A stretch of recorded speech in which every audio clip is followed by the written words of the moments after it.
welcome. This is the August 26, 2021 Zoning Board meeting. We'd like to start the evening by introducing Daniel Zaweski, who is our new board member. So welcome.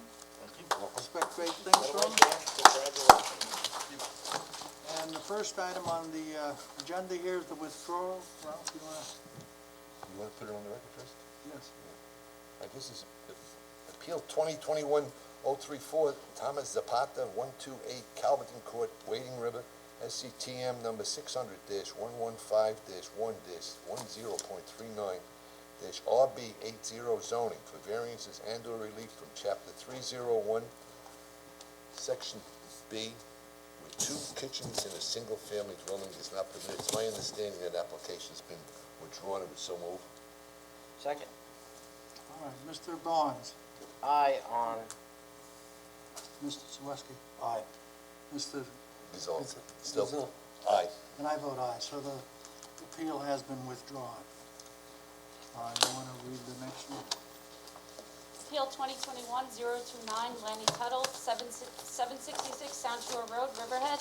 Tax map number 600-7335, RA40 zoning, for variances and/or relief from Chapter 301, Section 8A, where proposed habitable space and kitchen on second floor of detached garage effectively creates a second dwelling on the parcel, which is not permitted, and Section 9A1A, where proposed detached garage is located in front yard, which is not permitted. Chris, is this guy a lawyer? Yes, it is. Okay. Good Please state evening. your name and your Michael address. Kimack on behalf of the applicant. What is your name? Michael Kimack, K-I-M-A-C-K. Please state what you're here for. I'm here to represent Mr. Tuttle on this application. This is a continuation of, I was here probably about a month and a half ago on the original presentation. And at that particular time, we were discussing the 3-car garage with 2 bedrooms and 2 baths above, primarily in the front yard, which required a variance in and of itself. And I sensed a great reluctance on the part of the board to, through the variance process, consider it looking at a second dwelling. There was a recommendation that there may be a way to look at the ability to establish a second dwelling through the RA40 for a 2-family home, but that requires the 2-family home to be in one dwelling, so it would not necessarily be possible.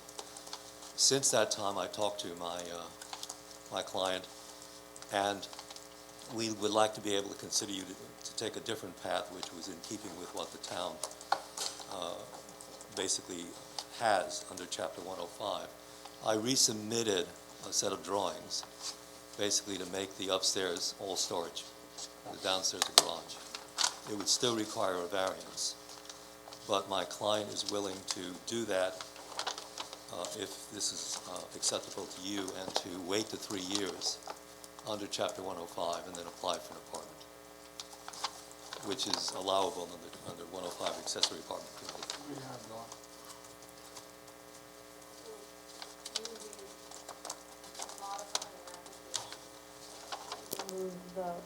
I did. I resubmitted. I think you've got the new end. Took out upstairs of the apartment. He's just going to, once the C of O hopefully is issued, it'll wait the 3 years and then under 105 apply for the apartment. So the only variance is allowed? The only variance is allowed in the front yard. Yes. Okay. So that's all we're granting. That would be. That's it. I mean, we can condition if we want to ensure that any, completion of the upstairs is not permitted until any residential. I mean, completion. alternatively, the zoning code does allow for 2 families, even though it may be requires to be in the same structure. You could have got a variance for that as well. But I do understand. I thought this might be the more. Well, it's the easiest path for you and your client. It's the Because clearer to path go through a within your special own permit with the town code structure. The other one is a little Yeah. bit more policy driven. It's definitely more difficult. So, The more I do of this stuff, the less I know. I always say to people, I know what I know and I know what I don't know. So here we go. so the condition would be what? I think something like, Let me just. the storage area cannot be converted To habitable space. habitable space, you know, without. Well, the prior- only thing they're doing differently is removing the kitchen, right? It's still So we're moving everything. Everything's gone on the second It's floor. all, everything's gone on the second floor to storage. Just storage, so not habitable space. That really is the only way to do it, So- basically, to be in compliance with what you were looking for, and also to Right. wait the 3 years and then apply for the apartment. So we have to kind of rewrite this decision, You wanna, the way it's written right now. I think what we could do is, I'd like to have it written properly you wanna and do a reserve make decision. a decision, or we can, okay, sure. So, So, Mr. Chairman, I'd like to move that the appeal of Lanny Tuttle be moved to a reserve decision for the Second. next meeting. Second. Mr. Barnes? Aye? Zawiski? Aye. Mr. Gazillo? Aye. And I vote aye. So what's the next meeting, Carissa? September 9th. Okay. Do you need September anything from me prior to that? Well, if you amended your application, which I think Clarissa has, I don't think there's anything else we need to do. Okay. Other than we'll have a formal vote on it. But you want, With a you reserve- want more clarification in terms of the language. The way the language is written in the current resolution, I would like that modified so I- that it I conforms to agree. the I agree. statute and the code and your application. Correct. Okay? All right. Thank you. Thank you very much. Thanks for coming in. Thank you. Have a good night. Have a good night. Okay, you wanna do the next?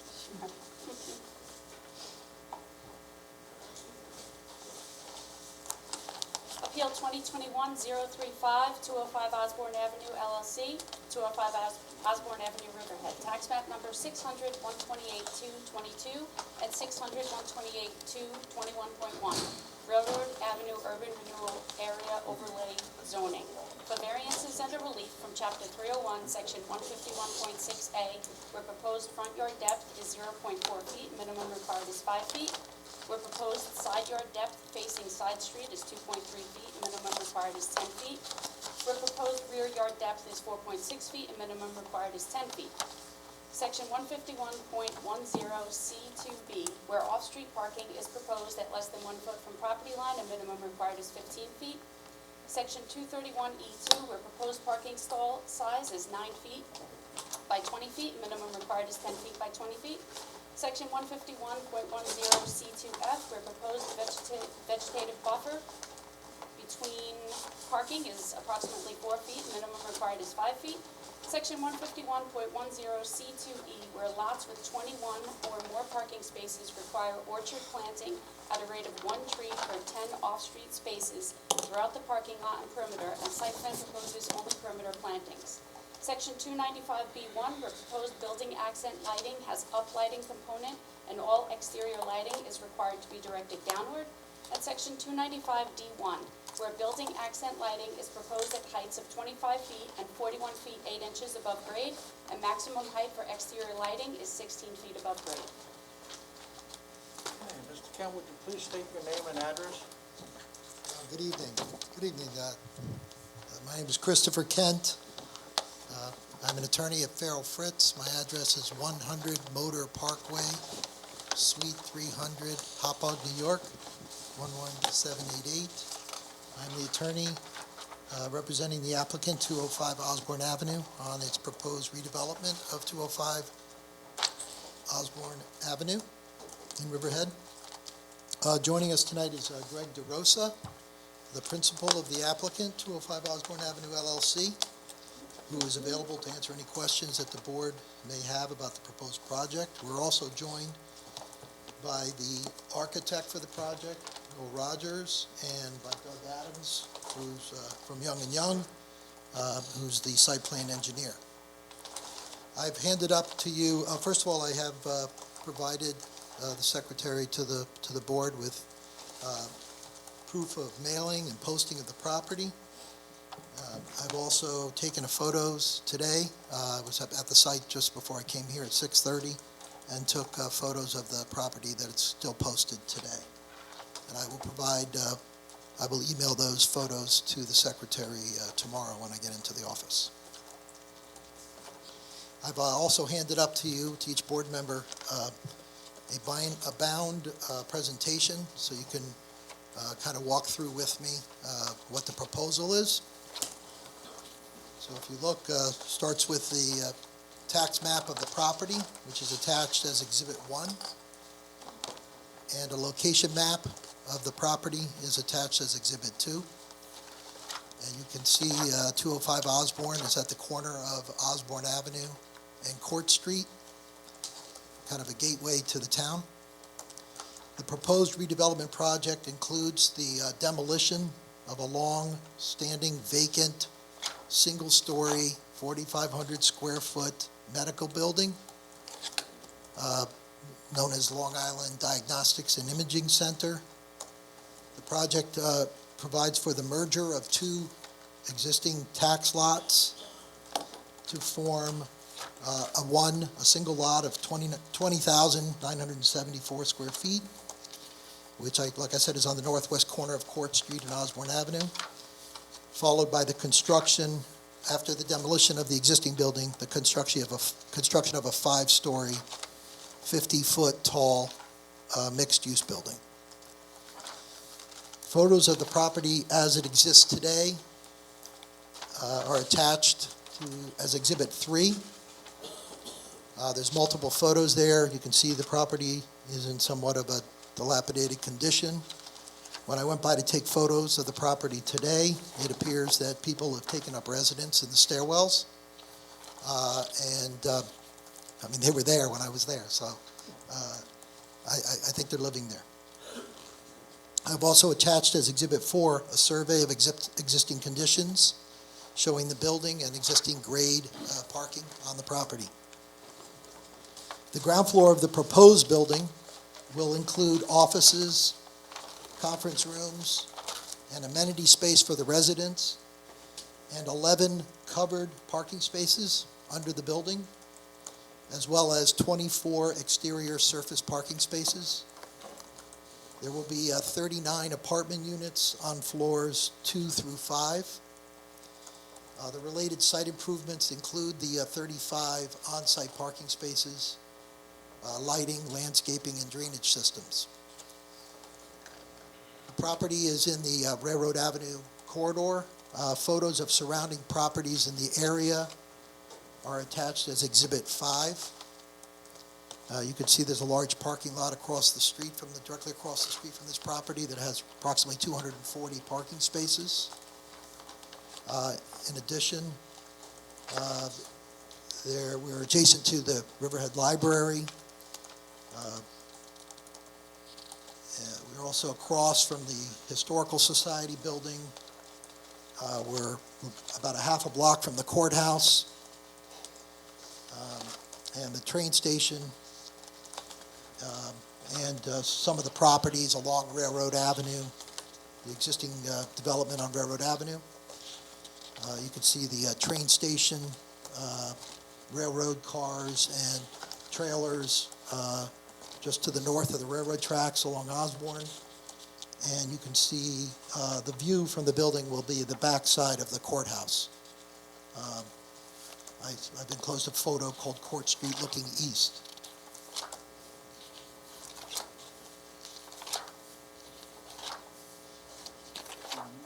The applicant is elected to opt into the Railroad Avenue Urban Renewal Overlay District, which was adopted by the town under Chapter 301 of the Town Code, unanimously adopted by the Town Board on January 5th, 2021.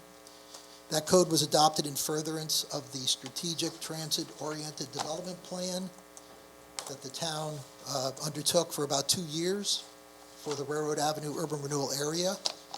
And that plan was unanimously adopted by the Town Board on October 20th, 2020.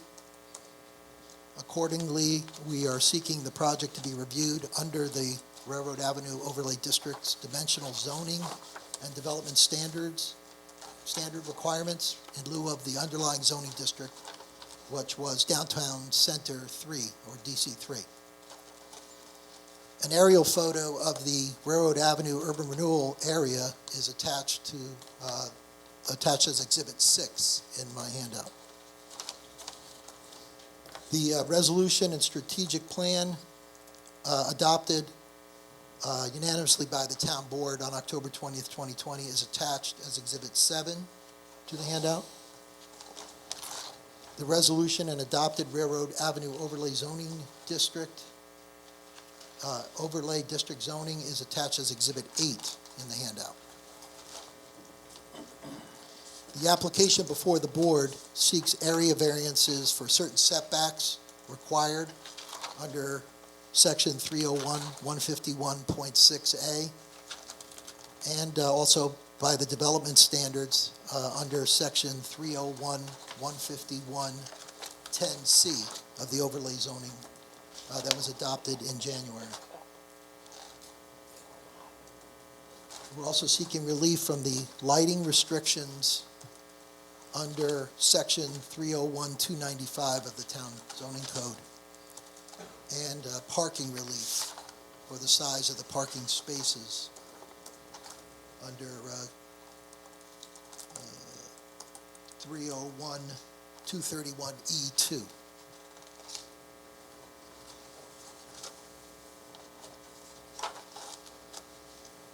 The proposed plan for the property is attached as Exhibit 9 to the handout. And there is a rendering prepared by the architect, a rendering of the proposed building attached as Exhibit 10.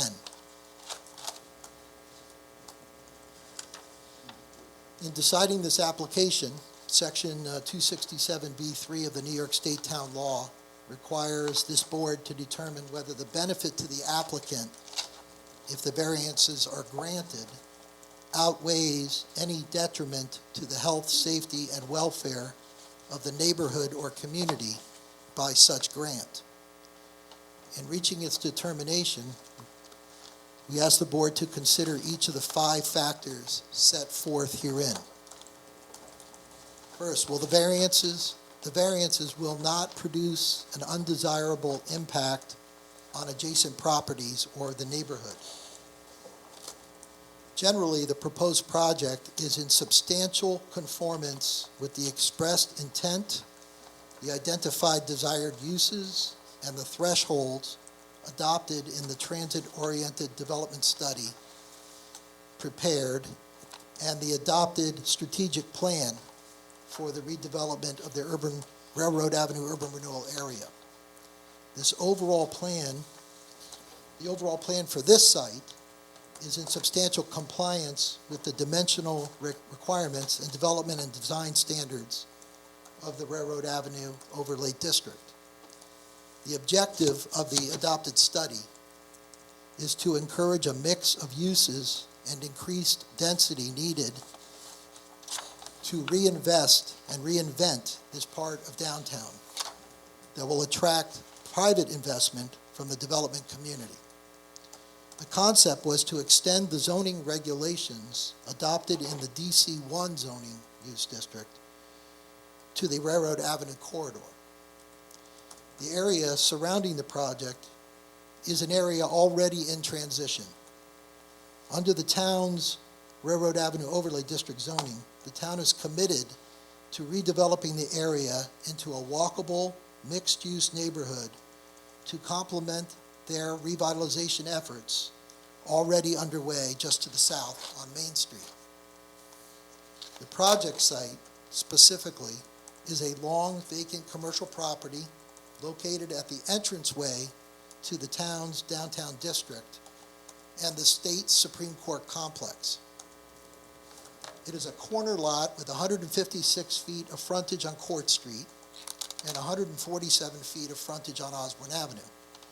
The variances the applicant seeks are necessary to redevelop the site into a multi-million-dollar mixed-use project that makes the best use of this highly visible site and that is consistent with the town's long-term vision for a redeveloped and walkable downtown as imagined under the Railroad Avenue Overlay District zoning and the town's downtown renewal plan.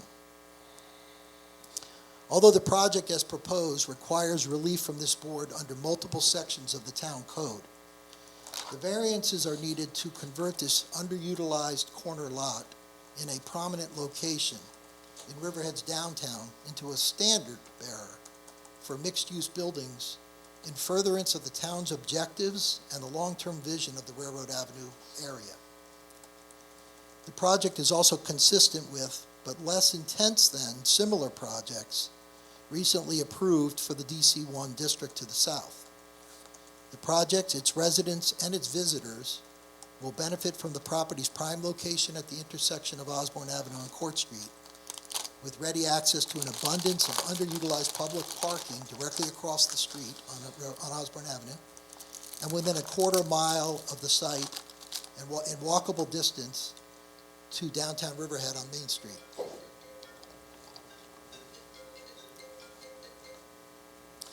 At the same time, the variances that the applicant seeks will not result in a project that is disproportionate to the property size. The building is significantly below the maximum lot coverage permitted by the code, and nor will the variances result in an undesirable change to the neighborhood or to the natural or built environment. The project will have adequate shared parking for its residential and commercial tenants on site, will not have an appreciable impact on existing traffic patterns, and will provide for 100% stormwater capture. Thus, to the extent the variances will contribute to a change in the character of surrounding properties or neighborhood, the change is one which the town has expressly communicated a desire and an intent through the adoption of their strategic plan and the overlay zoning for the Railroad Avenue urban renewal area. As to the lighting variances, with respect to those, the proposed style and height of the wall-mounted exterior lights is part of the applicant's signature facade and is emblematic of the applicant's brand, much like a brand logo or trademark. I've attached a photo of the applicant's lighting scheme proposed here that is already in use at a property in downtown Huntington. And that's attached as Exhibit 11 to the handout. The applicant understands that the uplighting and the lighting above the code permitted height can both present concerns over light invasion into adjacent properties, glare, and dark sky compliance. However, the lighting contemplated here, and for which the variances are sought, is strictly decorative, and it casts light inward and upward across the building facade rather than outward or skyward. The proposed fixtures will not cast light onto adjacent properties, will not cause glare, and will not project perceptible light above the building's roof line, which the lighting is there to enhance. The applicant submits, therefore, that the lighting variances will not result in an undesirable change to the surrounding properties, community, or neighborhood. The second factor is whether the variances are substantial. In this case, we would think that the variances are not substantial. Professor Patricia Salkin, the notable authority on New York land use, writes that in determining the substantiality, her word, not mine, but I'll try to say it, the substantiality of an area variance, the Zoning Board of Appeals must consider the magnitude of the variance in light of the impact of the variance. And this is not achieved by using a simple mathematical formula. The case law suggests that what constitutes a substantial variance is fact-specific to each case.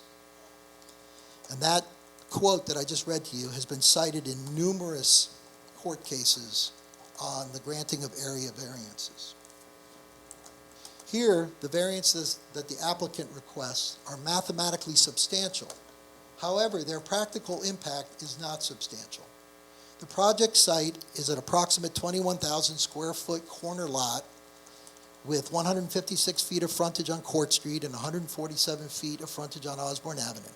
The configuration of the property, which is the driving force for many of the variances, is due in large part to the fact that the property has two front yards and two curb cuts to access the site, must be situated a sufficient distance from the corner of the intersection of Osborne Avenue and Court Street for both traffic and pedestrian safety. While the resulting setback and buffer variances are mathematically substantial in view of percentage, the property will still be attractively landscaped with plantings and street trees along both street frontages, and the project aesthetics overall will still be consistent with the streetscape contemplated by the town in their strategic plan and as provided under the Railroad Avenue Overlay District zoning. The absence of orchard-style landscaping required by the town code for parking lots with more than 21 spaces, it does not present a substantial variance, since we're only proposing 24 spaces exterior of the building in the on-site parking lot.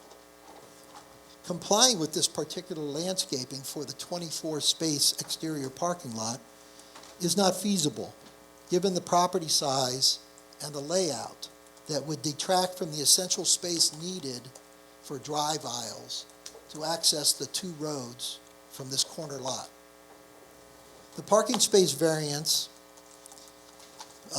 proposing 9 by 20 rather than 10 by 20, is not more than 10% request, and therefore is not presumed to be substantial.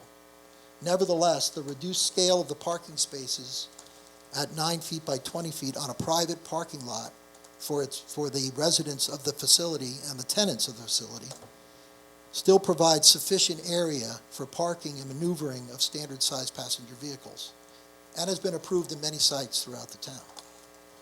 Additionally, it should be noted that the proposed 35 on-site spaces provides adequate shared parking that will be dedicated for use by the projects, which will be dedicated for the use of the project's residential and commercial tenants.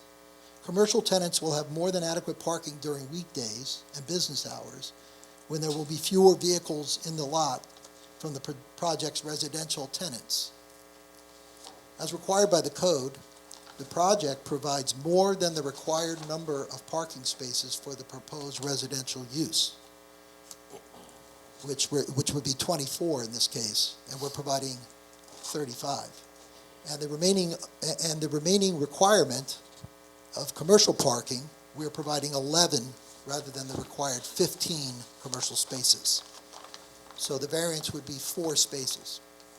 Even with that said, under the Railroad Avenue Overlay District, the project is not required to provide any commercial parking on site, because the project site is within 1/4 mile of public parking fields.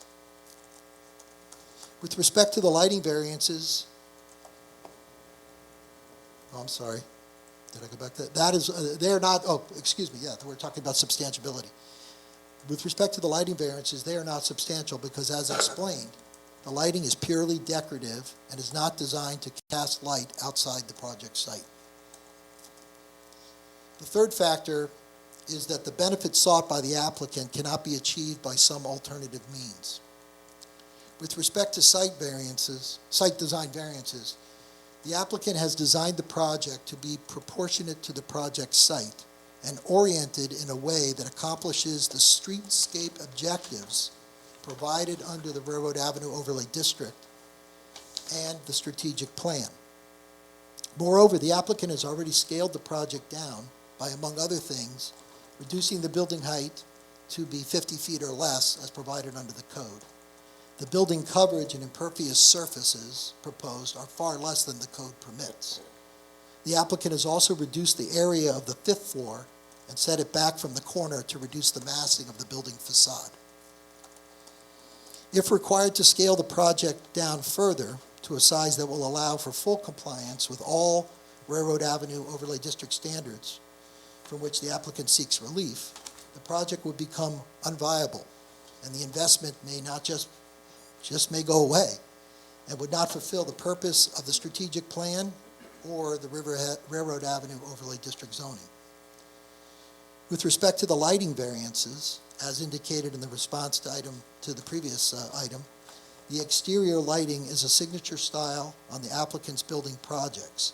The applicant cannot include its signature lighting for this project without the specific relief requested.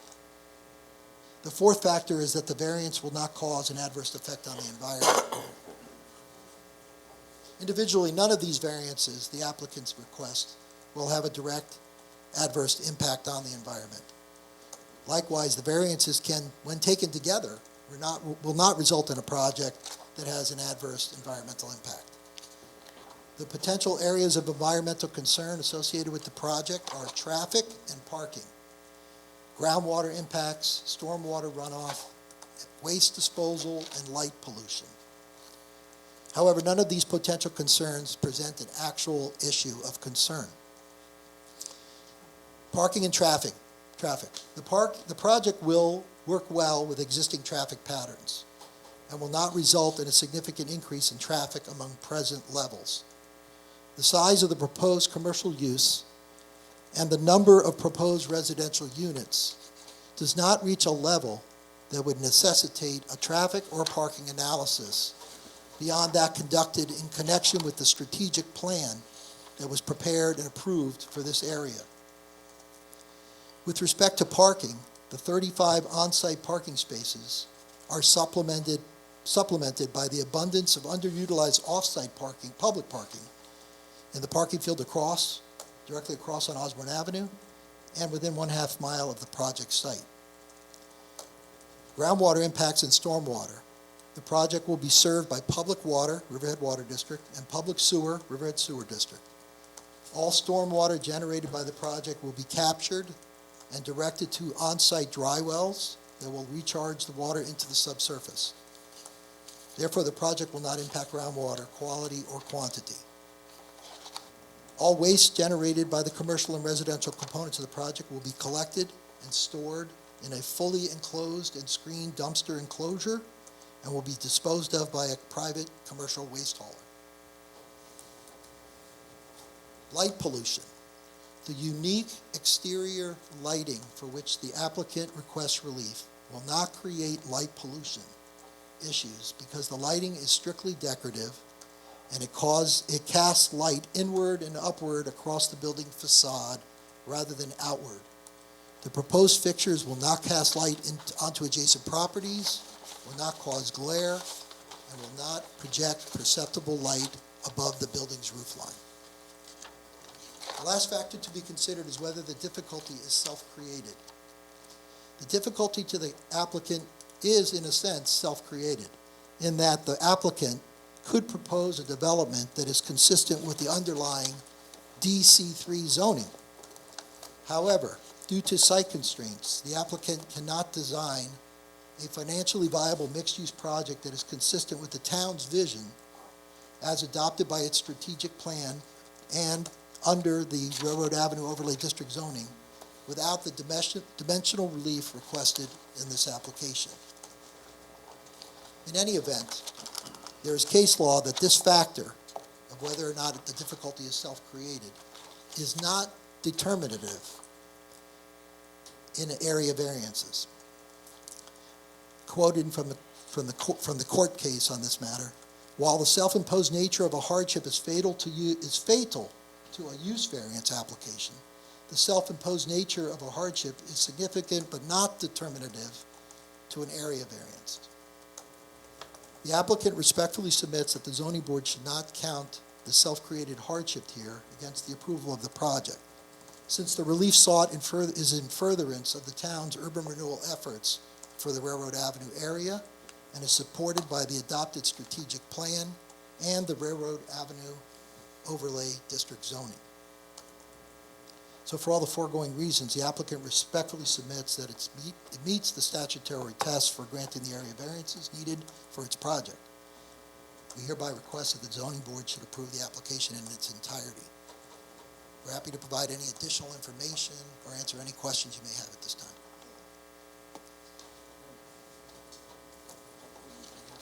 Chris, just real quick on the lighting. Sure. Their signature lighting what town is that in? Excuse me? It's in Huntington? Huntington, that Does photo's Huntington from have a Huntington. dark skies ordinance? Excuse me? Does Huntington have a dark skies ordinance? And Yeah, were this they is- approved for it? This in is that Noel building? Rogers, architect How you for the doing, sir? project in How you doing? Huntington. I don't believe they do. I'm not 100% sure. Excuse me, Okay, we you have gotta to be swear you sworn in. in.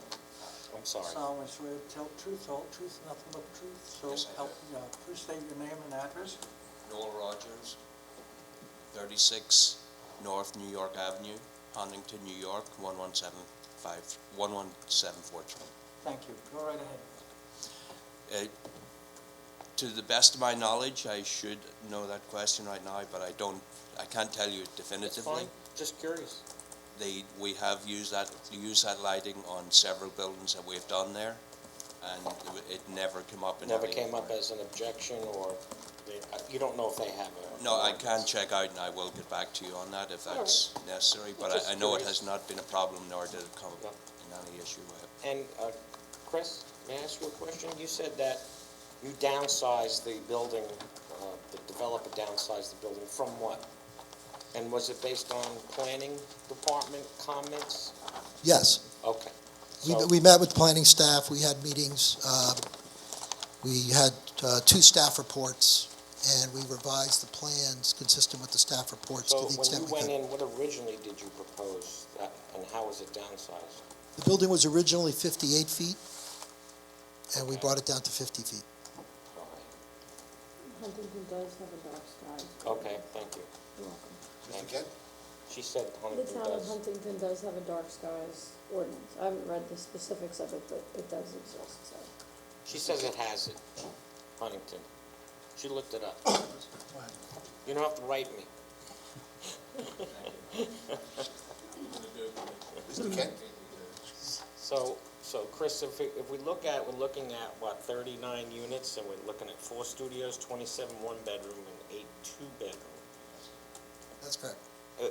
I'm trying to conceive in my mind, if I have if I'm a builder and I want to build this structure, you know, what kind of income stream can I realize from it, and how much do I really need out of it? So, do I need 39 apartments to make it all work, to make it economically work? Or, I should say, what is the proposed cost of this project? Do you have any You're numbers? starting to get into factors that are more for a use variance, but we It's could, just a curiosity thing more than anything else. I don't know the answer off the top of my head. I'm sure we have a pro forma financial somewhere, but I don't have that to share with Okay. you tonight. All right, thank you. Mr. Kent? Mr. Kent? 1 second. You said it's been vacant. You know approximately how long it's been vacant? I would say at least 10 years. Okay. I mean, I only Oh, know yeah. that from driving past it every day for a very long It's time. at least 10 years. Okay. It's more Can than you, that. this is Greg DeRosa, principal of 205 Osborne Avenue LLC, also G2D Development. Is he also, so he's the principal owner? Yes. And did Dr. Nod sell it to you, or you're in contract? Hold on. or- Okay, just Right. curious. You solemnly swear to tell the truth, the whole truth, and nothing but the truth, so help you God. I do.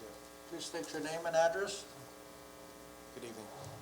Greg DeRosa, G2D Development, Principal of 205 Osborne Avenue LLC. To answer your question, it's about a $17 million investment that we're making here. Okay, We already reduced the density from 40 to 39, and we're pretty much at the end of the line when it comes to any further reduction. so you've capitalized and figured out what you need to get a good return on your money, based on having 39 apartments and... Yeah, I mean, we're not just doing this, for a return on our money.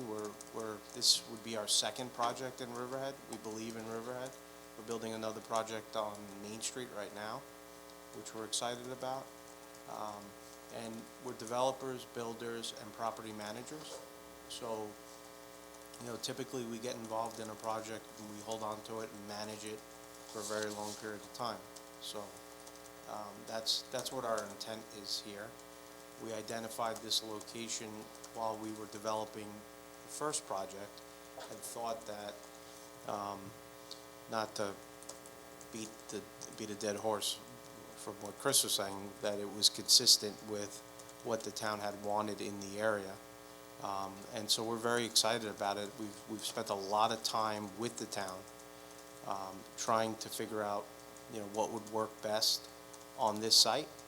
Okay. And so this plan is a result of a lot of feedback that we received from them.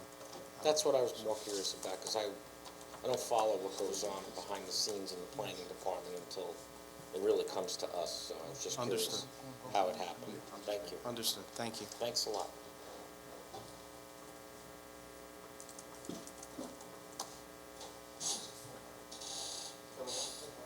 Yes. So just to add a little more information for you, Leroy, because these developers are taking a huge risk. Railroad Avenue has not had anybody come in and develop this type of a structure. And it's something that the town is looking for, I know, because they recently put out an RFP for similar type development along Railroad Avenue. And we are within the Railroad Avenue urban renewal area. And so this is kind of what the town told us they were looking for. Well, I'm aware there are other projects now on Railroad Avenue itself that is showing some improvement.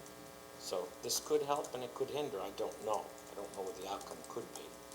But Well, we hope we it'll all help. have our suspicions. We hope it'll help because we're really trying to create a beautiful building. It looks like a very nice building, but I don't know how the other property owners around it feel. Yeah. But I have a feeling we'll hear. Thank you. Is there anyone out there that would like to address the board on this? Please come forward.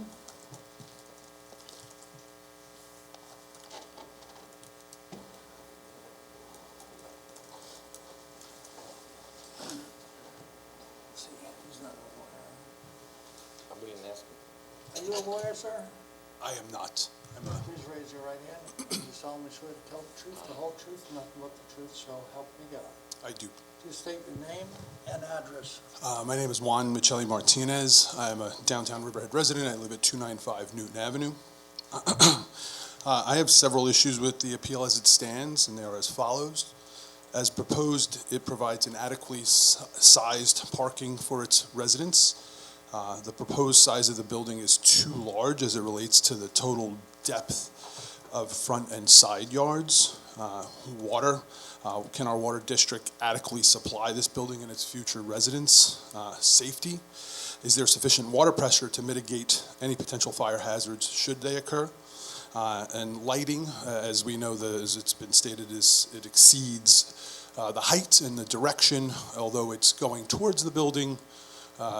We know that light bounces and would be projected upward. I am not opposed to development and understand the importance of developing this area, but I urge this board to consider strategic, sustainable development. It is also imperative to balance this development and keep it consistent with the scale and aesthetic of our historical district. As I'm sure this board is aware, there are a number of historically significant structures in the area, including the Perkins Building, the Suffolk County Historical Society, and the Yellow Barn, to name just a few that could be adversely impacted. Lastly, this proposed overdeveloped project falls within the Railroad Avenue Urban Renewal Area Overlay zoning, and this was written so that new development would complement the character of the buildings that surround it and not dominate them. Additionally, the overlay district intends to encourage a more friendly pedestrian environment as proposed. This will do the direct opposite of those directives. I urge you to not grant this variance and respect the intended purpose of the overlay district, as this will set an unwanted precedent and threaten the character of our community. I respectfully thank you for the opportunity to speak. Thank you. Thank you, sir. Anyone else?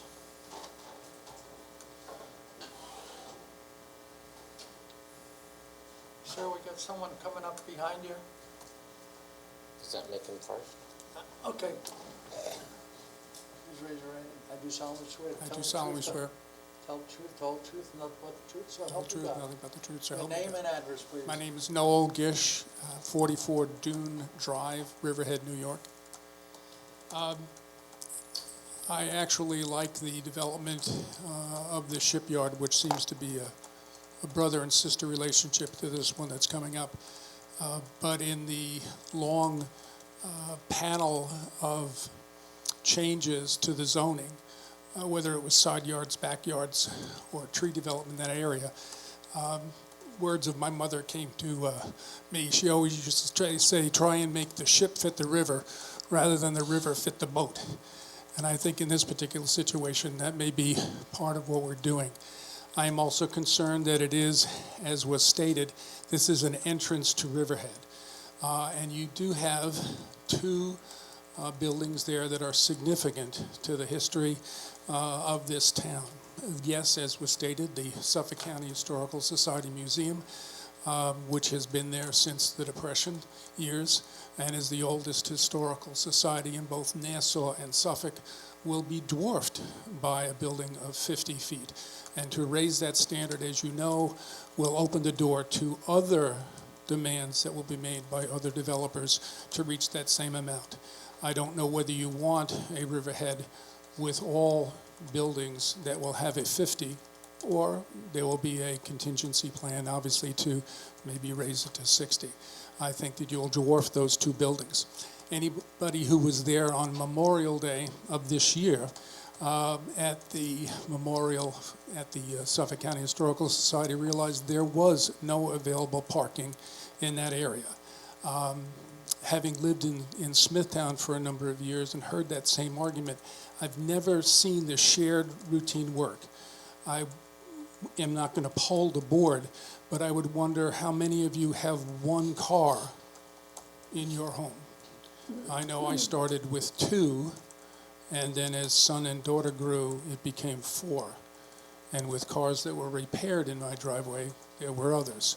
I don't think that a commercial establishment under residences that is already deciding to be shared as they leave for work, that means that one of the two, if it's going to be couples and you do have 2 bedrooms, would not have a second vehicle. I find that's being kind of odd that you can have commercial people coming in to occupy their commercial residence and then have people come in to see them. Where is that parking going to be? They are stating that there is available parking on Artrina Avenue at the railroad spot, but I was under the impression that that is also up for development. Is that correct or incorrect? We don't know anything about it.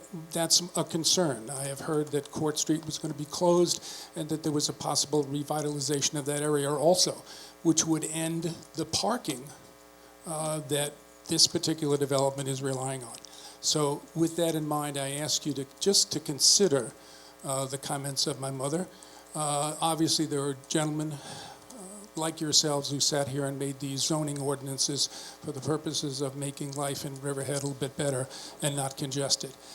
And there might be some marriage that can be done between this development, which is a good idea. As my mother also said, the only thing consistent in life is change. And so therefore maybe change is acceptable, but I think there should be limits. Thank you very much. Thank you.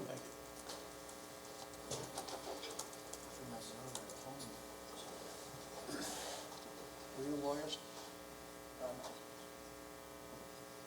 Please raise. I do solemnly swear to tell the truth, the whole truth, nothing but the truth, so help you God. I do. State your name and address. Stephen Kramer, 421 Ostrander Avenue. My name is Stephen Kramer, and I'm a resident of downtown Riverhead. My initial reaction when I read the laundry list of variances sought for this project was, wow, this is a 10-pound building in a 5-pound parcel.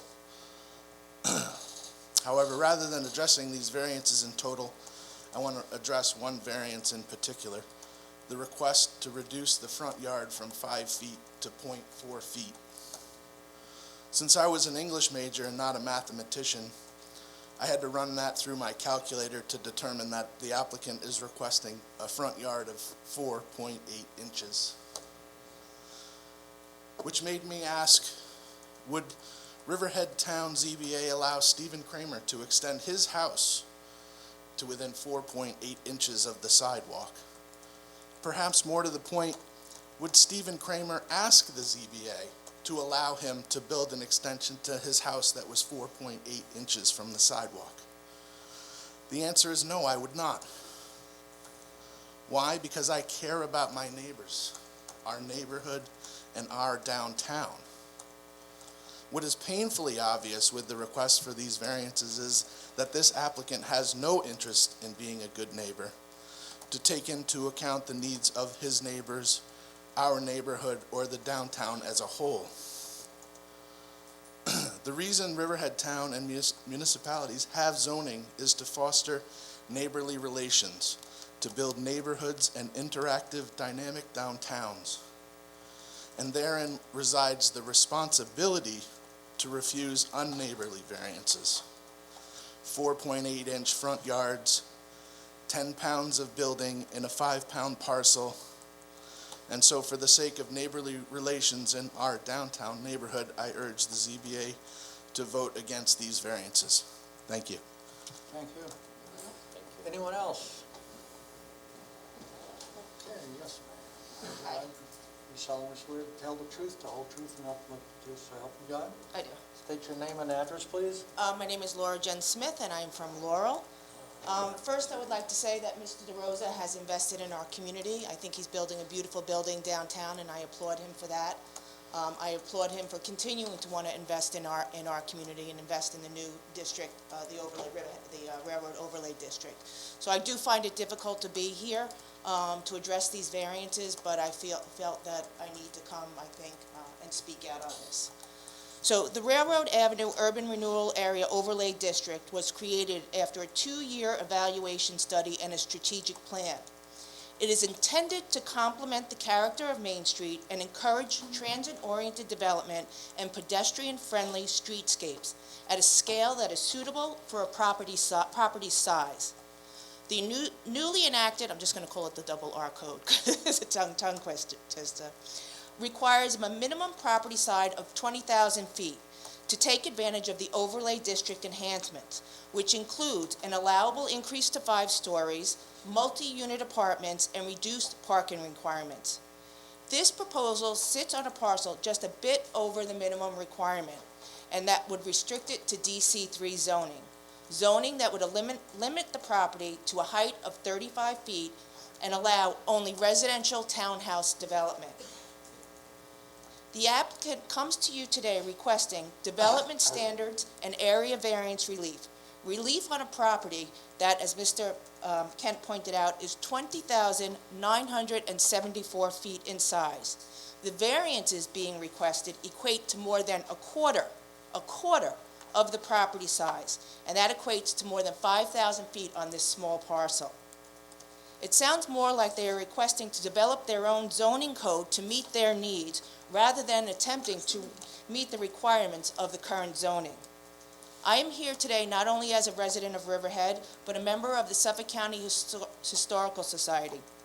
The board's intent, as it was written into the code, and I quote, create important synergies with key resources, including the Suffolk County Supreme Court Complex, the Long Island Railroad, Riverhead Public Library, the Railroad Museum, and the Suffolk County Historical Society Museum. This project, as proposed, seeks to reduce the front yard depth from the required 5 feet facing Court Street and the Historical Society to 0.4, and a reduction in the side yard from 10 feet to 2.3.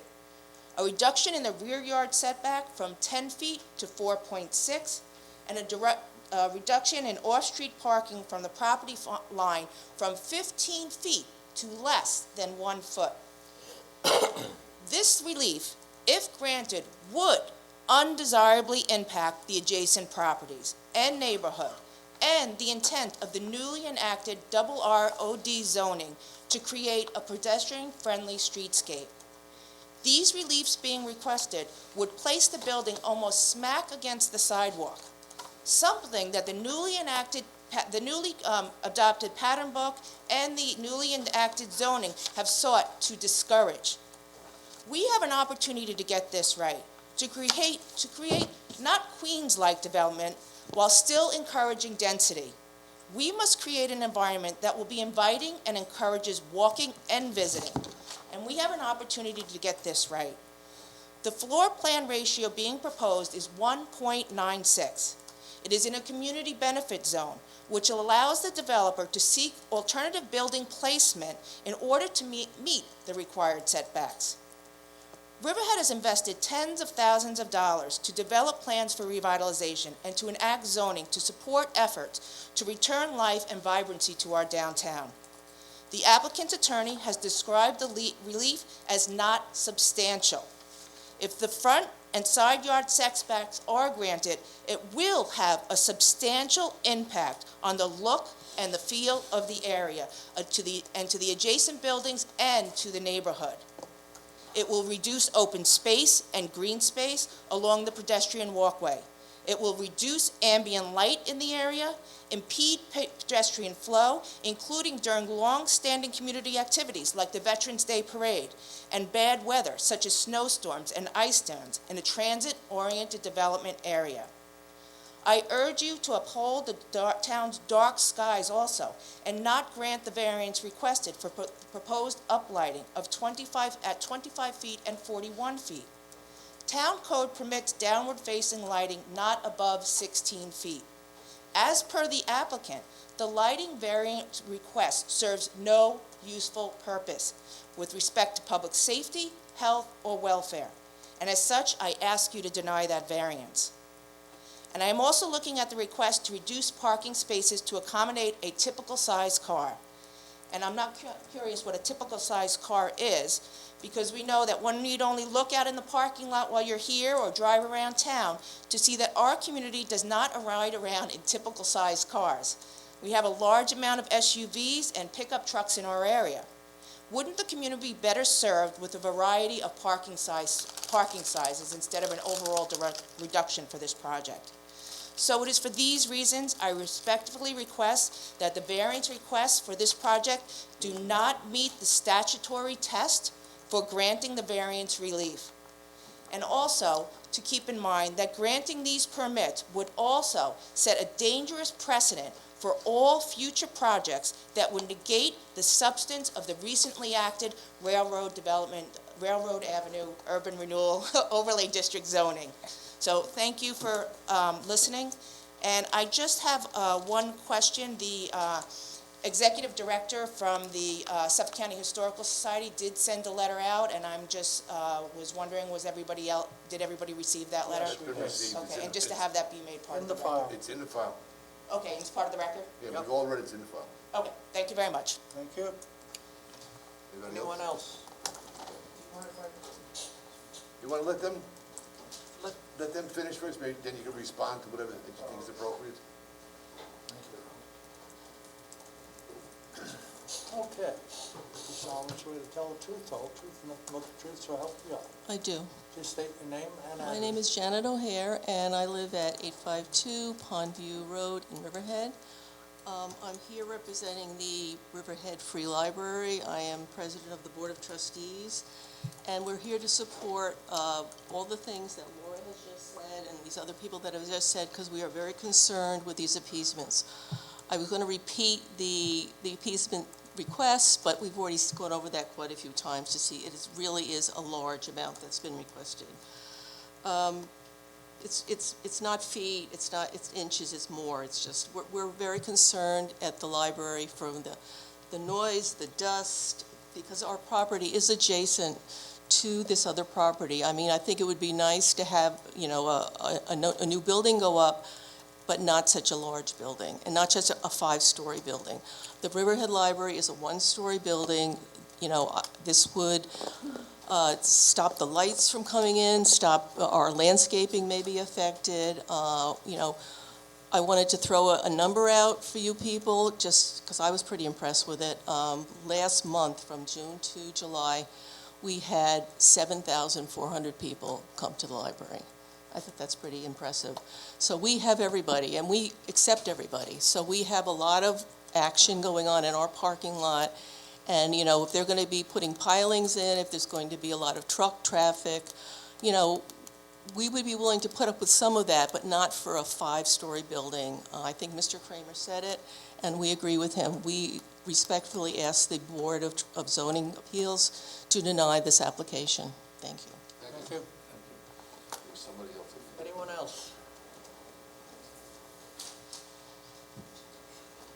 Good working. Oh, Ms. Glass, how are you? I'm just fine, thank you, You Mr. solemnly Chairman. swear to tell the truth, the whole truth, and nothing but the truth, so help you God? Yes, I do. Please state your name and your address. My name is Barbara Blass. I live at 621 Peconic Bay Boulevard in Jamesport, New York. And congratulations and good luck to you, Mr. Zaweski. Thank you. You're very welcome. 205 Osborne Avenue is the first application made pursuant to the newly adopted Railroad Avenue Overlay District. The overlay modified the existing DC3 district by adding apartments as a use and setting new dimensional regulations, all designed to spur redevelopment in this urban renewal area. The bulk of my comments on this application will be directed to the town board on the anticipated seeker negative declaration resolution scheduled for their next meeting. But with respect to the matter at hand this evening, the narrative provided to this board by the applicant's counsel contains repeated statements that this application is exactly what was envisioned by the town, and that is true conceptually. However, if it takes no less than 9 variances to achieve that, something is wrong. Either the dimensional regulations are unrealistic, or the building is just too large for the site. If there isn't enough room to plant the required trees in the parking lot, if there isn't enough room to fit the required size parking stalls, if there isn't enough room to provide for adequate vegetative buffers, if there isn't enough room to site the buildings such that it will be just under 5 inches from the property line, you tell me, are the requirements of the district unrealistic, or is this building too large for the site? And for what it's worth, if the maximum floor area ratio without community benefits is 2.0, then the calculation can only be rounded off to the nearest tenth as the most significant number. That means the floor area ratio is not 1.996, it is at 2, it's not under 2. One last noteworthy request, asking the town to consider signature lighting of a private developer in contravention of the town's long-standing dark skies ordinance is putting the developer's interest above everyone else's. How does their signature lighting benefit our community? Finally, as previously stated, this is the first applicant made pursuant to the RRAOD. While this is not a policy-making board, your decisions on these variances will be precedent-setting for the other 25 developable parcels in the district. Those who supported the adoption of this district supported the dimensional requirements and performance standards as part of their approval. Furthermore, your decisions will also ultimately affect the final site plan and how it functions, although the likelihood of an objective analysis of the site plan by the town board is slim.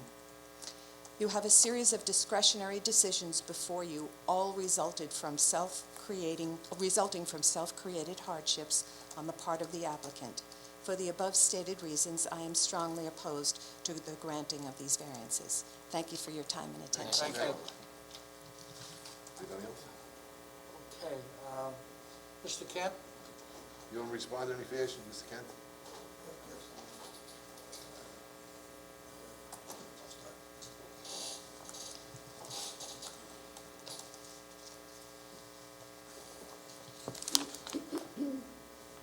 It's good to see these people come out and actually voice their opinion. It's great. I really like community involvement in all the projects. I think it only makes for a better project. But I do want to respond to a few of the things that were stated here. Some of the points made did not have to do with the variances. They were more site plan issues than variance issues. But I will speak to a few of the specific variance requests that we're making and some of the existing conditions on the site. The existing building currently located on this property is right on the property line along Osborne Avenue. It's right up against the sidewalk, and there's no space there. So we're not proposing something different than what's already existing there. Secondly, we moved the building as close to the corner as possible to maintain a large setback away from the library. The idea is to keep it close to the sidewalk so that it creates kind of the view of a downtown streetscape, where you have a building located directly adjacent to the sidewalk and not set back. That way you can have parking behind the building so that you don't see the cars and the parking area in front of the building. So the idea of moving the building all the way to the corner is intentional. One, because it matches what's existing there now, which is a building right up against the sidewalk on Osborne Avenue. Parking's in the rear.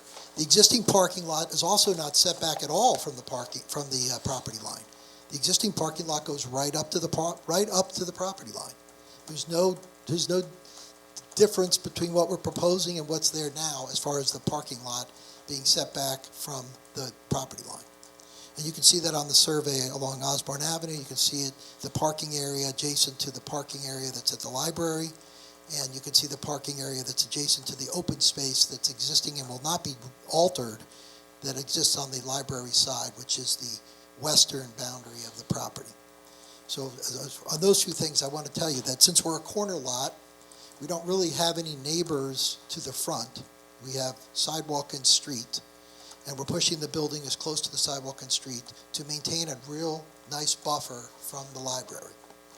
So that's kind of the idea there.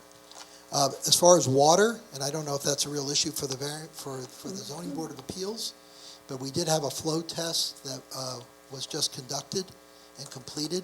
We have a map and plan proposed by H2M from the consulting engineer to the Riverhead Water District. So that's moving forward. As far as noise and dust, I'm not sure what type of noise or dust is being referred to, maybe during construction, but there's going to be something constructed on this site because this property owner is not going to leave that vacant, vacant building, which I think is a detriment to the area, not a benefit. I think by removing that building, demolishing it, and replacing it with the building we're proposing, which maybe it's brand new, but, you know, in 60 years, this might be a historic building. It's designed in a way that it's going to last over decades, and it's going to be a building that's impressive to the town of Riverhead, not something that's a detriment to the town of Riverhead. So for those reasons, I believe the gentleman from Smithtown who spoke about the number of cars he has at his house, we're talking about studio apartments, primarily studio and one-bedroom apartments. There are going to be 8 two-bedroom apartments at this property, and for the most part, these people are going to have 1 car. Maybe there'll be some people with 2, but predominantly, I think you're going to have single people living in this, maybe couples, but predominantly, you're building studios and one-bedroom apartments. There are going to be 8 two-bedroom apartments. And I think we're providing more parking for the residents than what's required by the code. So the code was adopted. So if we adopted the code and we're going to live by the code, and we're going to state the code, and as a way to use it as a sword against us, they can't also use it as a shield. So I'd like to say we're providing more parking for the residences than is provided by the code. And as far as the commercial space, the code provides that we can request not to provide any parking for commercial space because we're so close to public parking. So I think from a parking perspective, I don't think we have a real issue. Maybe in reality, but not based on the code. So, Greg, did you have something else you wanted to say? So thanks for your time. And so the concept on the first floor is called WorkSmart. It's a shared office concept. It's one of 5 locations that we currently have up and running and in development throughout Long Island. It's a membership concept, so folks can, it's an alternative for them to work from home. And we've been operating these buildings in Huntington, in Hicksville, soon to be in Manor Haven. And the relationship between the residential and the commercial tenancy is pretty consistent throughout all the projects that we've built and managed today. And we've never, ever had a parking issue with any of our projects. And the other comment that I would really like to address is, the reason why is because it's not in our best interest when we're charging market rate rents to have a parking problem.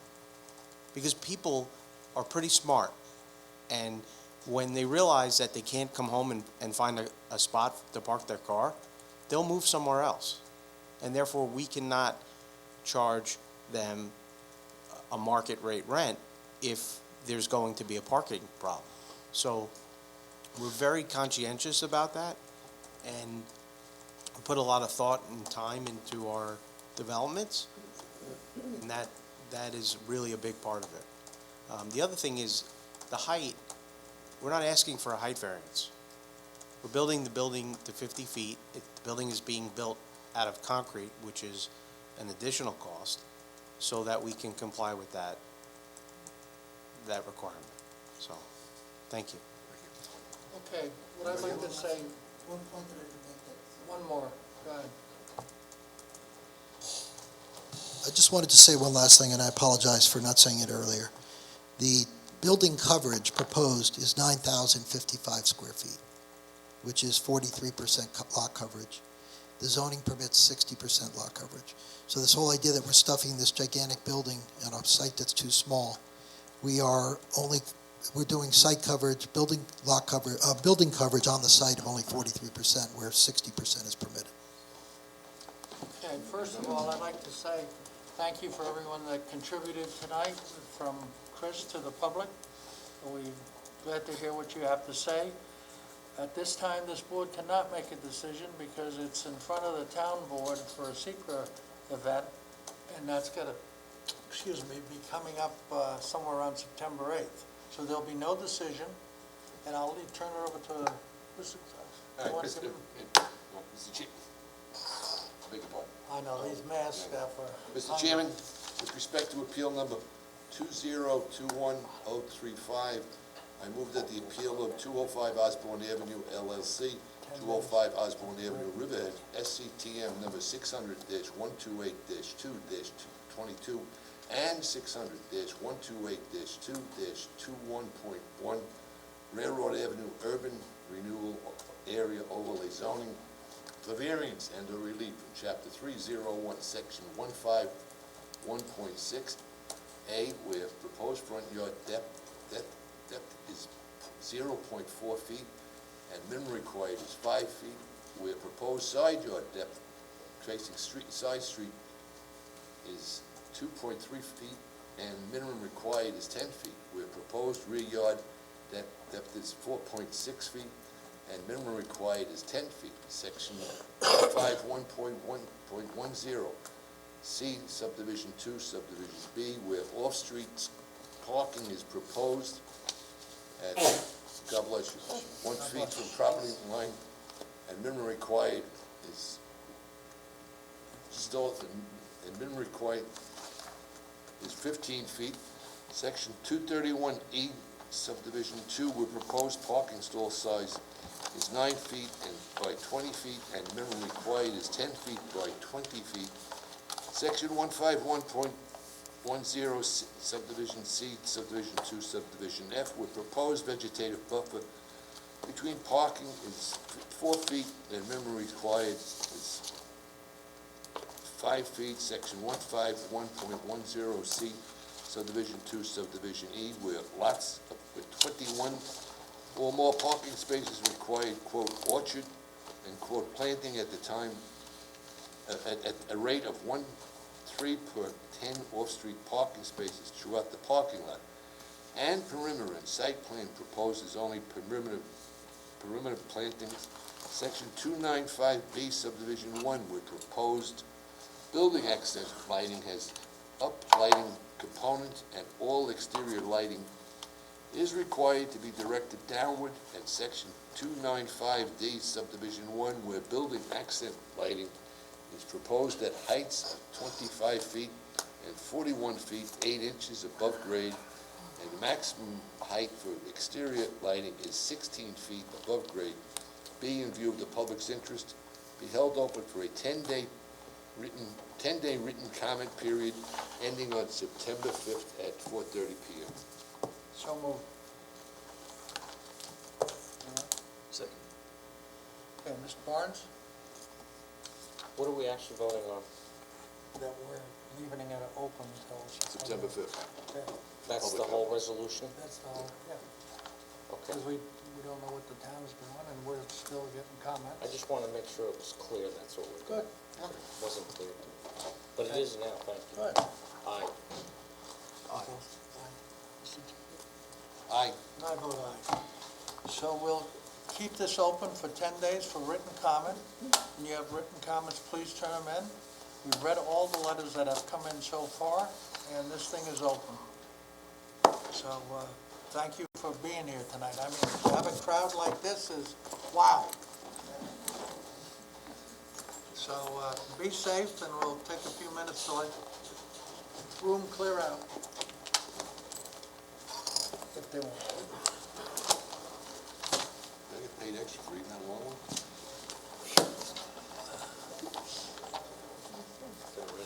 Would you like me to stick around for the next one, since we'd like to have some company? We're good, Doug. No, Thank we you. like to be alone. Doug Adams. I don't come back in 10 minutes. Good night. We'll miss you, Doug. Yeah, maybe I'll join you, Otto.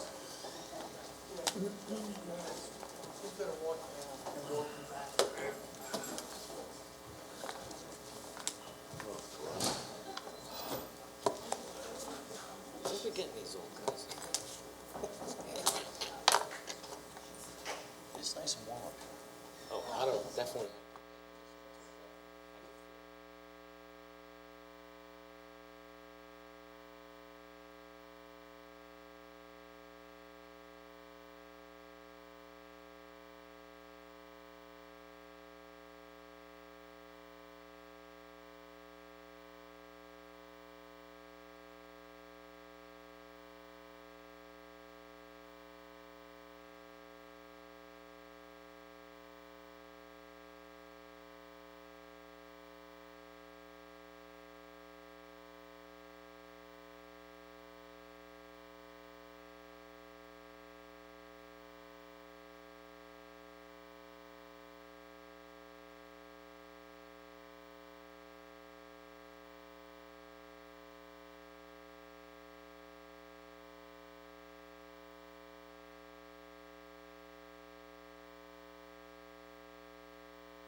that first one for South Shore Road. Oh. I left all of it on there. I should have separated it just to have the garage in the front yard. I know. I was a little confused, but that's okay. Ms. Carissa, are you I'm ready easy to to propose, confuse. please? I am. Let's take us home, please. Okay. Usual drum roll? Yeah, let's cut it down. Larry Let's gave cut us it the go. Okay. I wanna see who's for and what, let's get it done. Appeal 2021-038, Boost Construction Corp. Hello? 23. Hello? That's all right. Go ahead, Krista. Appeal 2021-038, Boost Construction Corp., 2346 North Wading River Road, Wading River, tax map number 636-222, RB 80 zoning, for variances and a relief from Chapter 301, Section 31, where proposed front yard setback is 40 feet, where minimum required is 60 feet, and where proposed rear yard setback is 67.2 feet, and minimum required is 75 feet. Okay, good evening. You Hello, solemnly good evening. swear to tell the truth, the whole truth, and nothing but the truth, so help you God. I do. Just state your name and your address. My name is Monica Majewski. I live at 30 Stoller Drive, East Quogue, New York, 11942. Is the gentleman also going to testify? He's the owner. Is he going to testify?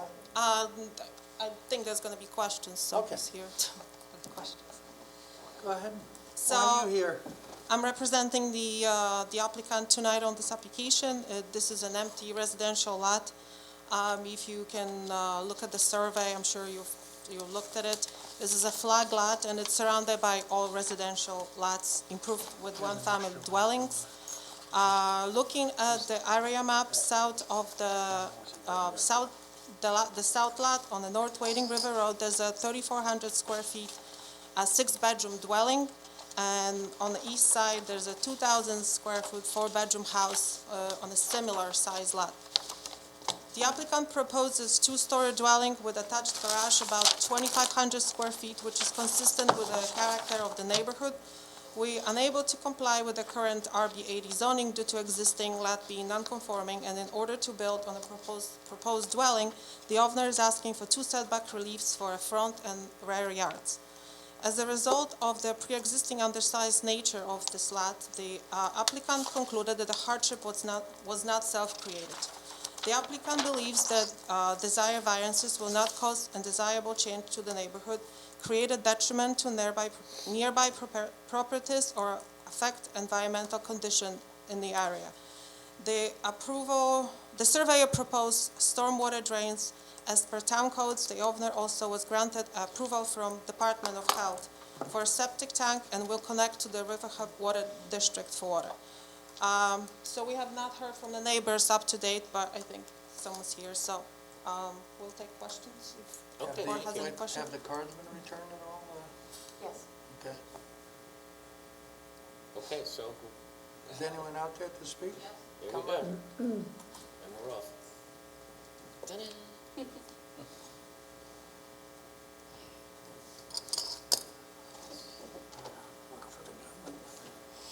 Please raise your right hand. Do you solemnly swear to tell the truth, the whole truth, and nothing but the truth, so help you God? I do. Please state your name and address. My name is Mary Roy, and I live at 2356 North Wading River Road. I beg your pardon, what was your last name? Mary Roy. Okay, thank you. So are you next to this property, or where? It's the two properties that they mentioned. The property that I live in has a shared driveway to the top of the, So you would be east of them? Is that Yes. correct? Okay. yes. So my concern is that when they build this house, they have to build a driveway between the two driveways that already exist. There's going to be trees knocked down, and I'm concerned about water, how that's going to be protected to not come to the shared driveway onto my side of the property. I know it says somewhere that they're going to build dry wells, but I have a dry well on my property, and 7 out of 10 times when it rains, it floods. So are you on the east side? East. but I'm on the bottom east side, but on portion? the lower, You're on yes. the lower portion. Yes, And So the- we share the asphalt driveway then? yes. Well, there's two of them, remember, they're trying to build, you're going to build a driveway in the middle of the two You're driveways. going to take down that fence and knock every tree down up the road. Correct. That's what you're saying, and I know And that. I'm concerned about. And we saw that. Right, I have underground wires, cable, electric. So let me ask you a question. Who owns that right-of-way going up the hill? That's always. Who owns that lot? Wait a minute, the driveway? Well, when I came into the property, Yep, you're off to the right. Correct. And you have a little driveway that goes up. Correct. Right. So the people that go up the hill, Yep. they have the house in the back. yep, I think they wrote a letter in opposition to Okay. this variance. okay. Um, Francois? I don't know if they're here tonight or not. No. No. So, you know, my thinking was maybe Francois and the new builder could make a deal where they can use the driveway going up the hill and then cut in. But I- it's just a suggestion. Yeah, It I would don't, certainly cut back all that stuff. I don't know, and And I don't know if guess they'd be they would willing have to do reach that or out to not. him, right. But they would regret it if they didn't do it that way. But that's the way I see it. But it's Okay. just my opinion. Now, according to Francois and I don't know, that driveway that goes up, part of that property is mine, that comes on the east side of that driveway. Right. So again, my concern is that whatever is done, there's going to be water coming down and possibly into my property that's already been eroded because I am on the bottom. Well, we all realize that there's gonna be tremendous amount of tree removal. Correct. Because if they're gonna use their right-of-way, which they have a right to do, they're gonna take down every single tree, level it out, and create another third driveway going Correct. up. Right. The topography of that whole area is gonna change. Yes, I know, and I'm very You're concerned. not gonna be So, happy with it, that's for The sure. way to mitigate that is for the neighbor above you, which is to your north, give them a right-of-way over their driveway. When they get to the top of the hill, they can cut into the woods, into their lot. And it would be a very short distance and disturbance. So, But that's up to them to work it out. right. You know, the variance, the only issue in front of us is the front yard and the rear yard. That's it. Who's responsible, though, for when they start ripping up those trees, the The building wires inspector. that are underground and all of that? Like, will that Well, they're gonna have to impact? call out those markings, but that's the building inspector and the builder are the responsible parties. But they have a So, right to do that. They have a right to access their property. I understand, but do I get notified if they start ripping up the wires? I mean, what happens if my electric goes out, water, cable? That's up to the builder. Hopefully you can have some meetings, you know, to get together to see how you can If resolve all it. three parties got together, you probably could work something out really decent without being disruptive. We send these letters out, to the neighbors, but no one ever... Speak up to the mic, please. Sorry. I thought the reason for the letters so they can reach out to the builder or Yes, whoever of course. representing it. There's never been any, I haven't had anyone ever called me. Well, the property owners that we're talking about, they're opposed to your house being built. They said it's too big, it's too this, it's too that. Yeah. But they have to realize that it's their right as a builder and a property owner, they can build Houses them. around that exact the same size, and there's a pool. But they're just complaining about. Yeah. You know, they just don't want it, that's how life Right. is, people are like It's that. it's an empty lot. I mean, it's gonna sit there. I fully understand, and if I own that lot, I'd want to build it, and I get it. Again, I understand, and my fault, again, I just got the letter last week, when I went to sign for it, and I wasn't aware of all of this being ripped out until maybe a few Oh, days ago. you need to come to the mic. I'm Pick sorry. up. I did not know about all of this being ripped out until a few days ago, because again, the variance doesn't mention that, and that's when I started to investigate and say, well, how are they The gonna get variance there? doesn't have to mention it, I understand that. but now you're starting to see the picture. I understand that, but, Okay. so now I guess. So it would behoove all interested parties to meet, including the folk that live in the city that own that house. Yes. And get together and try to work something out logistically for the best betterment of all three parties. That's all I'm suggesting. Okay. And we could put this off for 2 weeks and see if you could work something out. Can I ask one question? Sure. Is the gentleman gonna, that's building the house, is he gonna live there? I doubt it. Wait, come right over. You solemnly swear to tell the truth, the whole truth, and nothing but the truth, so help you God. Yes, I do. Please, your name and address? My name is Janusz Leszyński. I live in Queens, 7206 Juniper Valley Road. Yeah, I want to build house, 4-bedroom house, for me and my family. And I want to move. So you're gonna live there? Yes. Yes. And you're Boost Construction, Yes. that's you. Yes. Okay. So what's that 87 Sandy Court, what's that about? Excuse me?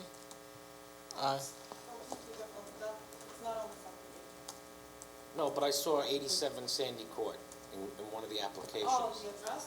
Yeah. I think that's the address of 7236, that's, I'm Who? living. that was the address of the company, Yeah. of this company. Yes.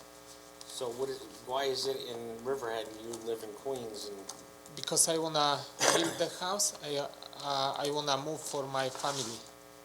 Okay, I understand that, but why is your company, Boost, located at 87?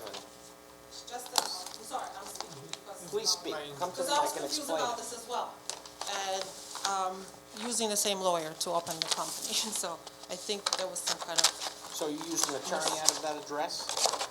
No. created the company? No, the attorney, the both per people use the same attorney, so I think that's what the confusion. Who lives at that address? 87 Sandy Court? Yes. Adrian Conyer. Who? Adrian Conyer, And who is that? he's a developer in Riverhead. And how does he have anything to do with this project? They're just friends. So my proposal was to change the address of Boost because that's not, but you know, the lawyer said that this is just when you open the company, the address, you know, but it's. Okay. That would be corrected. So that was my Mr. Chairman, confusion. can we put this over for 2 weeks? Anybody else? And give them the opportunity. There's somebody wait, else wait. wants to be heard. Come right up, please. And give them the opportunity to square these things up. Thank you. Okay, I gotta, please raise your right hand. You solemnly swear to tell the truth, the whole truth, and nothing but the truth, so help you God? I do. Please state your name and address. My name's Charlie Shembri, and my address is 27 Hickory Court, Wading River, You're behind him. and I'm behind. I probably share the largest linear foot of joining this property, because it sits right behind my parcel. Right. And I too just got this letter a week ago, a little over a week ago. You know, my concern was, when I saw this is, there's no site plan, I don't know how the house is gonna sit on the lot, so I'm not sure what's considered the front Here's a yard. survey. Would Here's you a like to see the survey. Here's a survey, survey. Charlie? I didn't, it was not attached to the certified letter. Doesn't have to be. But you always have time to inspect it in the building department. Okay, It is on the And website. we're gonna put it off for another 2 weeks, so you'll have more time to go look at it. very good, So it's also on the website, too. very good. Okay. That's right, it's available on the website. Thank you, Ralph. I forgot that. It's not the only thing you'd be forgetting, so. Am I getting a knuckle sandwich? Bing zoom. Thank you very much. Can I ask you, sir? Is there anyone else? Sir, can I ask you, how do you have access from North County Road, from North Wading River Road? Do you have access from there, or you? I come around on It's around north the back. side, Okay, Up so on that Hickory driveway is Court. that your concern? yeah. Okay. Yeah, and it just, entire side yard would be adjoining my backyard. Yeah, I'm saying, but that driveway, that doesn't concern you, so to Not speak? at all. I come Okay. in off Hickory Court, which is off north side. Okay. That's north side. Is there anybody else? No, okay, we'd like to suggest here. No, I think I have a 2 meeting. weeks, I guess. Ma'am? Yes. What we'd like to suggest is, Mr. Barnes said that we're gonna move this for 2 weeks. Hopefully, all the parties would get together and come to some kind of agreement, because I think that'd be the best thing, because I wanna tell you, when they take all those trees down, the topography It'll is be a gonna be nightmare. removed. You're not I gonna be feel very. sorry for the people that live down below, like you, and the people on the west side, how they're gonna have to take every little tree going up that hill. And that's not necessary when they can work it out with the other owner on the north side. Sooner or Just a later- suggestion, you don't have to do that, you know, it would be the best way to go about it. Sooner or in later, my opinion. sooner or later, somebody's trying to get a build there. You might as well Might make as well come friends. to an agreement. So we'd like to adjourn this until, September 5th, yes, go ahead. September 9th. September 9th? So moved, Mr. Chairman. A second? Second. All right, Mr. Barnes? Aye. Aye. Thank you. Mr. Mr. Zimmerman. Gazillo, still, yes, aye. Gazillo, I know. We can't pronounce those Polish names, I don't know. And I vote aye, so we've moved this We're all Polish. till September 9th. So let's see if we can get together and just remember what it's gonna look like if they do build that driveway from the bottom up. Yeah. You're not gonna like what you see. I have a request to make. Can we be after the X-ray building? I mean, before the X-ray building meeting? You mean the next time you come? Oh, you're right. That won't happen at the next meeting. No? No, I don't think it'll be in that position, sorry. I saw you sleeping back there. Feeding the kids, I know you're busy. Thank you. Thank you. Have a good night, be safe. And I would would like to have a motion to accept the minutes from the last meeting. So moved, Mr. Chairman. I would second that. Okay, Mr. Gazilla, Aye. Mr. Barnes, Aye. Sinsky, Kaczynski, Kaczynski, Kaczynski, Jim. he gave me 6 names, I mean, Christ, Z-Man. and I vote aye, so And you were born in Poland, no less. would I like to have a motion for Adjournment? adjournment? So moved, Mr. Chairman. Second. Okay, Mr. Gazilla, Aye. Mr. Barnes, Aye. Olszewski, See you too. Aye. See you too. Yastrzemski. and I vote aye. So I have it, all right. Good night. Thank you, everybody. W-A-S-K-I.